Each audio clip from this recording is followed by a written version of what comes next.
ವಿರಾಮದ ಬಳಿಕ ಜಾತಕ ಫಲ ವಿಶೇಷ ಕಾರ್ಯಕ್ರಮಕ್ಕೆ ಸ್ವಾಗತ. ಶಾಸ್ತ್ರಿಗಳೇ, ಮೊದಲಿಗೆ 6 ರಾಶಿಗಳ ಫಲಾಫಲ ಹೇಗಿದೆ? ಶುಕ್ರನ ಪರಿವರ್ತನೆ ಕೂಡ ಆಗ್ತಾ ಇದೆ. ಈ ರಾಶಿಗಳ ಮೇಲೆ ಯಾವ ರೀತಿಯ ಒಂದು ಪ್ರಭಾವವನ್ನ ಶುಕ್ರ ಬೀರ್ತಾನೆ ತಿಳಿಸ್ಕೊಡೋದಾದ್ರೆ? 12 ರಾಶಿಗಳ ಫಲಾಫಲ ತಿಳಿಯುವ ಮುನ್ನ ಈ ಹೊತ್ತಿನ ಗ್ರಹಸ್ಥಿತಿಯನ್ನು ಗಮನಿಸ್ಕೊಳ್ಳೋದಾದರೆ, ಮೇಷರಾಶಿಯಲ್ಲಿ ರವಿ ಗುರು ಯುತಿ ಇದೆ, ಶುಕ್ರನ ಪ್ರವೇಶವಾಗುತ್ತೆ ನಂತರದಲ್ಲಿ. ಇನ್ನು ಕರ್ಕಟಕ ರಾಶಿಯಲ್ಲಿ ದಿವಸ ಮಾಂದಿ ಉದಯಾಗಿದೆ, ಕನ್ಯಾ ರಾಶಿಯಲ್ಲಿ ಕೇತು ಇರ್ತಕ್ಕಂಥದ್ದು, ತುಲಾ ರಾಶಿಯಲ್ಲಿ ಚಂದ್ರನ ಒಂದು ಸ್ಥಿತಿಯನ್ನು ನೋಡ್ತಾ ಇದ್ದೀವಿ. ಶನೈಶ್ಚರ ಸ್ವಸ್ಥಾನದಲ್ಲಿದ್ದಾನೆ, ಅಂದರೆ ಕುಂಭರಾಶಿಯಲ್ಲಿ. ಇನ್ನು ಮೀನರಾಶಿಯಲ್ಲಿ ಅಲ್ಲಿ ಈಗ ತತ್ಕಾಲದಲ್ಲಿ ಬುಧ, ಶುಕ್ರ, ಕುಜ ಹಾಗೂ ರಾಹು ಈ 4 ಗ್ರಹಗಳು ನೋಡ್ತಾ ಇದ್ದೀವಿ. ಆದರೆ ಶುಕ್ರನ ಸಂಚಾರ ಇದೆ, ಪರಿವರ್ತನೆ ಇದೆ ಈ ದಿವಸ, ಶುಕ್ರ ಸಂಕ್ರಮಣವೂ ಆಗುತ್ತೆ ಆ ನಂತರದಲ್ಲಿ. ಹೀಗಿರುವಾಗ ಗ್ರಹ ಸ್ಥಿತಿಗಳು ಫಲ ಹೇಗಿರ್ತದೆ ಇದನ್ನು ಗಮನಿಸ್ತಾ ಹೋಗೋಣ. ಮೊದಲಿಗೆ ಮೇಷರಾಶಿ ನೋಡೋಣ. ಮೇಷರಾಶಿಯವರಿಗೆ ಶುಕ್ರನ ಸಂಚಾರದಿಂದಾಗಿ ಸ್ವಲ್ಪ ತಳಮಳವಾಗುತ್ತೆ. ಸ್ತ್ರೀ ಪುರುಷರಲ್ಲಿ ಭಿನ್ನಾಭಿಪ್ರಾಯಗಳು ಬರಬಹುದು. ಧನಾಧಿಪತಿ ಜನ್ಮಕ್ಕೆ ಬಂದಾಗ ಹಣ ಸಮೃದ್ಧವಾಗಿ ಬರ್ತದೆ. ಆತ ಸಂಪದ್ವಾಹನ ವಸ್ತ್ರಭೂಷಣಾನಿ ನಿಧಿ ದ್ರವ್ಯಾಣಿ ತೌರ್ಯತ್ರಿಕಂ ಅನ್ನೋ ಹಾಗೆ ಸಂಪತ್ತನ್ನು, ವಾಹನ ಸೌಖ್ಯವನ್ನು, ವಸ್ತ್ರ ಸೌಖ್ಯವನ್ನು, ಶೃಂಗಾರ ಸಾಧನೆ ಆತ ಅಲ್ವಾ. ಹಾಗಾಗಿ ಈ ದಿವಸದಿಂದ ಸ್ವಲ್ಪ ಚೆನ್ನಾಗಿ ಕಾಣ್ತಾ ಇದೆ ಅಂತ ಕಾರಣ ಮುಂದೆ ಹೆಚ್ಚೊತ್ತು ನಿಂತುಕೊಳ್ತಕ್ಕಂಥದ್ದು, ಈ ಥರದ್ದೆಲ್ಲ ನಿಮಗಿದೆ ಮೇಷರಾಶಿಯವರಿಗೆ. ಜೊತೆಗೆ ಸ್ವಲ್ಪ ಎಚ್ಚರಿಕೆಯೂ ಬೇಕು, ಎಚ್ಚರವಾಗಿರಿ. ವೃತ್ತಿಯಲ್ಲಿ ತುಂಬ ಅನುಕೂಲಕರವಾಗಿದೆ. ದಾಂಪತ್ಯದಲ್ಲಿ ಸಹಕಾರ, ಪ್ರೀತಿ, ಪ್ರೇಮ, ಅನುರಾಗ, ಶುಕ್ರನ ದೃಷ್ಟಿ ಇದೆಯಲ್ಲ, ವಿವಾಹಕ್ಕೆ ಅನುಕೂಲಗಳು ಇವೆಲ್ಲ ತುಂಬ ಚೆನ್ನಾಗಿದೆ, ಯೋಚನೆ ಮಾಡಬೇಡಿ, ಎಚ್ಚರಿಕೆ ಬೇಕು. ಪ್ರಾರ್ಥನೆಗೆ ದಿವಸ ಅಮ್ಮನವ್ರ ಪ್ರಾರ್ಥನೆಯನ್ನೇ ಮಾಡಿ, ಅಮ್ಮನವರ ಸನ್ನಿಧಾನಕ್ಕೆ ಅವರೇ ಧಾನ್ಯ ದಾನ ಮಾಡಿ. ವೃಷಭ ರಾಶಿಯವರಿಗೆ ನೋಡಿ, ನಿಮ್ಮ ರಾಶಿಯಾಧಿಪತಿ ಎಷ್ಟು ದಿವಸ ಲಾಭದಲ್ಲಿದ್ದ, ಈಗ ವ್ಯಯಕ್ಕೆ ಬರ್ತಾ ಇದ್ದಾನೆ. ಸ್ತ್ರೀಯರಿಗೆ ಹೆಚ್ಚಿನ ವ್ಯಯ, ಶೃಂಗಾರ ಸಾಧನೆಗಳಿಗಾಗಿ ವ್ಯಯ ಮಾಡೋದು. ಅದು ಕೊಂಡ್ಕೊಂಡಿಲ್ಲ, ಇದು ಕೊಂಡ್ಕೊಂಡಿಲ್ಲ, ಮತ್ತಷ್ಟು ದುಡ್ಡು ಹಾಕು, ಮತ್ತೆ ತೊಗೊಂಬ, ಅದ್ಯಾಕೋ ಚೆನ್ನಾಗಿಲ್ಲ, ಮತ್ತೆ ಬೇರೆ ತೊಗೊಂಬ, ಈ ಥರದ್ದಾಗುತ್ತೆ. ಇಷ್ಟ ವಸ್ತುಗಳಿಗಾಗಿ ಧನ ವ್ಯಯ ಅದನ್ನು ಸೂಚಿಸ್ತಾ ಇದೆ. ಆತ್ಮೀಯರಿಗಾಗಿ, ಯಾರನ್ನು ಇಷ್ಟಪಟ್ಟಿರ್ತೀರಲ್ಲ ಅವರಿಗೋಸ್ಕರ ಒಂದಷ್ಟು ದುಡ್ಡು ಸುರಿಯೋದು, ದುಡ್ಡು ಖಾಲಿ ಮಾಡ್ಕೊಳ್ಳೋದು, ಆ ಥರದ್ದು ಇದೆ. ಸ್ವಲ್ಪ ಹುಷಾರಾಗಿರಿ. ವೃತ್ತಿಯಲ್ಲಿ ತುಂಬ ಅನುಕೂಲ ಇದೆ, ಅದರಲ್ಲಿ ಏನೂ ಆತಂಕ ಇಲ್ಲ. ಈ ದಿವಸ ಮಾಂದಿ ತೃತೀಯದಲ್ಲಿದೆ, ಸ್ವಲ್ಪ ಭಯದ ವಾತಾವರಣ ಇರ್ತದೆ. ಹೀಗಾಗಿ ಆತಂಕ ನಿವಾರಣೆಗೆ ದಿವಸ ದುರ್ಗಾ ಸಪ್ತಶತಿ ಪಾರಾಯಣ, ದುರ್ಗಾ ಪ್ರಾರ್ಥನೆ ಇವುಗಳು ಬಹಳ ಮುಖ್ಯವಾಗುತ್ತೆ. ಉಳಿದಾಗೆ ಹೆಚ್ಚಿನ ಅನುಕೂಲ ಇದೆ, ಆತಂಕ ಮಾಡ್ಕೋಬೇಡಿ. ಚಂದ್ರ ಷಷ್ಠದಲ್ಲಿದ್ದರೆ ಸಾಲ ನಿವೃತ್ತಿಯಾಗುತ್ತೆ, ಸಾಲದಿಂದ ಹೊರಗೆ ಬರುವ ಲಕ್ಷಣ.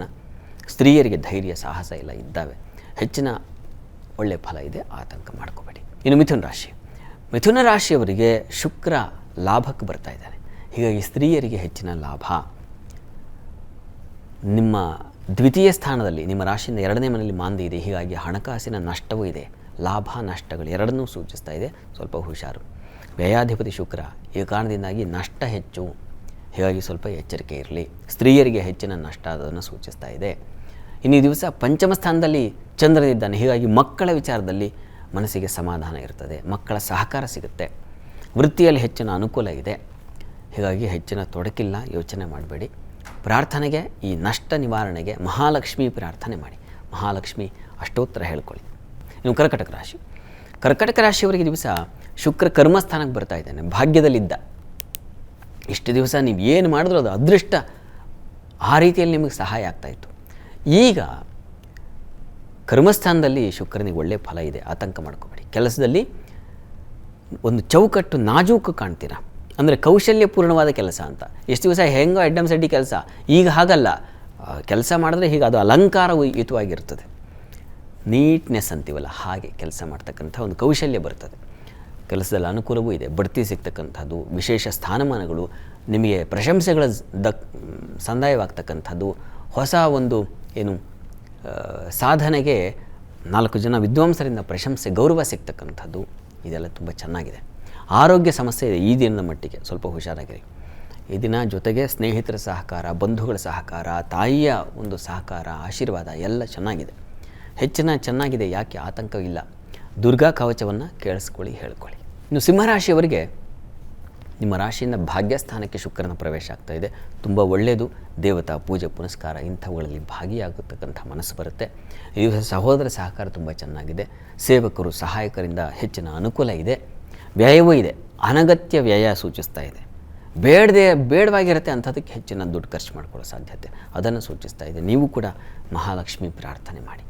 ಇನ್ನು ಕನ್ಯಾ ರಾಶಿ, ಕನ್ಯಾ ರಾಶಿಯವರಿಗೆ ದಿವಸ ಶುಕ್ರ ಅಷ್ಟಮಕ್ಕೆ ಹೋಗ್ತಾ ಇದ್ದಾನೆ, ಧನಾಧಿಪತಿ.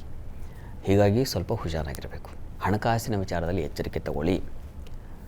ಅದೃಷ್ಟಹೀನತೆ ಉಂಟಾಗುತ್ತೆ, ತೊಡಕಾಗುತ್ತೆ, ಅಂದರೆ ದೈವ ಸಹಕಾರ ಇಲ್ಲೇ ಹೋಗ್ಬಿಡುತ್ತೆ. ಹೀಗೆ ಪರದಾಟವಾಗುತ್ತೆ, ಕಷ್ಟವಾಗುತ್ತೆ, ನಷ್ಟತೆ ಉಂಟಾಗುತ್ತೆ, ಮನಸ್ಸಿಗೆ ವ್ಯಥೆ ಉಂಟಾಗುತ್ತೆ, ಮತ್ತು ಅಪವಾದಗಳು ಬರೋ ಸಾಧ್ಯತೆ ಇದೆ. ಹುಷಾರಾಗಿರಿ. ಸ್ತ್ರೀ ಸಂಘದಿಂದಾಗಿ ಅಪವಾದಗಳು ಅಥವಾ ನಷ್ಟಗಳು ಇಂಥದ್ದನ್ನು ಸೂಚಿಸ್ತಾ ಇದೆ. ಬಹಳ ಎಚ್ಚರಿಕೆಯಿಂದ ಇರಬೇಕು. ಈ ದಿನದ ಮಟ್ಟಿಗೆ ಕುಟುಂಬದವ್ರ ಸಹಕಾರ ಚೆನ್ನಾಗಿರ್ತದೆ. ಹಣಕಾಸಿನ ಸಹಾಯ ಮತ್ತು ಅನ್ನ ಸಮೃದ್ಧಿ ಇತ್ಯಾದಿ ಶುಭ ಫಲ ಇದೆ. ಆದರೆ ಶುಕ್ರನ ಸಂಚಾರದಿಂದ ಎಚ್ಚರಿಕೆ ಬೇಕು. ಇದಕ್ಕೇನಪ್ಪ ಮಾಡೋದು? ಅಮ್ಮನವರ ಸನ್ನಿಧಾನಕ್ಕೆ ನೀವು ಪ್ರತಿ ದಿವಸ ಅಥವಾ ಪ್ರತಿ ಶುಕ್ರವಾರ ಅವರೇ ಧಾನ್ಯ ದಾನ ಮಾಡಿ. ಇನ್ನುಳಿದ 6 ರಾಶಿಗಳ ಫಲಾಫಲಗಳನ್ನು ತಿಳಿಸ್ಕೊಡಿ ಶಾಸ್ತ್ರಿಗಳೇ. ಅದಕ್ಕೂ ಮುಂಚೆ ಮತ್ತೊಂದು ಪುಟ್ಟ ವಿರಾಮ ತಗೊಂಡು ಬರೋಣ. ಜಾತಕ ಫಲ ವಿಶೇಷ ಕಾರ್ಯಕ್ರಮ ಮುಂದುವರಿಯುತ್ತೆ ಮತ್ತೊಂದು ಪುಟ್ಟ ವಿರಾಮದ ಬಳಿಕ.